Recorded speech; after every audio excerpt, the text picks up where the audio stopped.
జనవరి 31వ తారీఖు శనివారము త్రయోదశి శని త్రయోదశి అండి. బట్ ఈసారి శని త్రయోదశి ఉదయం 7:30 వరకు మాత్రమే ఉంది. శని బాధలతో బాధపడేటువంటి ప్రతి ఒక్కరూ కూడా ఈ ఒక్క విషయాన్ని ఒక్క పరిహారాన్ని చేయండి. మేజర్లీ ఏదైనా ఒక ఇనుము పాత్ర తీసుకుని అందులో నల్ల నువ్వుల నూనె వేసి దాంట్లో దీపాన్ని వెలిగించండి.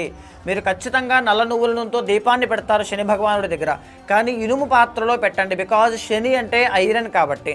ఇదే కాకుండా ఏ రాశుల వాళ్ళు ముఖ్యంగా పెట్టాలి అంటే కుంభరాశి వాళ్ళు మీరు తప్పకుండా పెట్టాలి. మీనరాశి వాళ్ళు అండ్ మేషరాశి వాళ్ళు, తర్వాత వచ్చేసి కంటక శని వల్ల మిథున రాశి వాళ్ళు, సింహరాశి వాళ్ళు, ధనస్సు రాశి వాళ్ళు తప్పకుండా శనివారం నాడు ఆయిల్ ఫుడ్ అనేటువంటిది అవాయిడ్ చేయడం కానీ, ఉప్పు లేకుండా ఫుడ్ తీసుకోవడం, ఒక పూట భోజనం ఒక పూట పలహారం చేయడం కానీ ఇలాంటివి. ఎందుకంటే శని యొక్క ప్రీతి కోసం చేయాలి అన్నమాట. శనికి గౌరవార్థంగా పదార్థాలను ఆ రోజున స్వీకరించకపోవడం చాలా మంచిది. నవగ్రహాల చుట్టూ ప్రదక్షిణ చేయండి. నీలాంజన సమాభా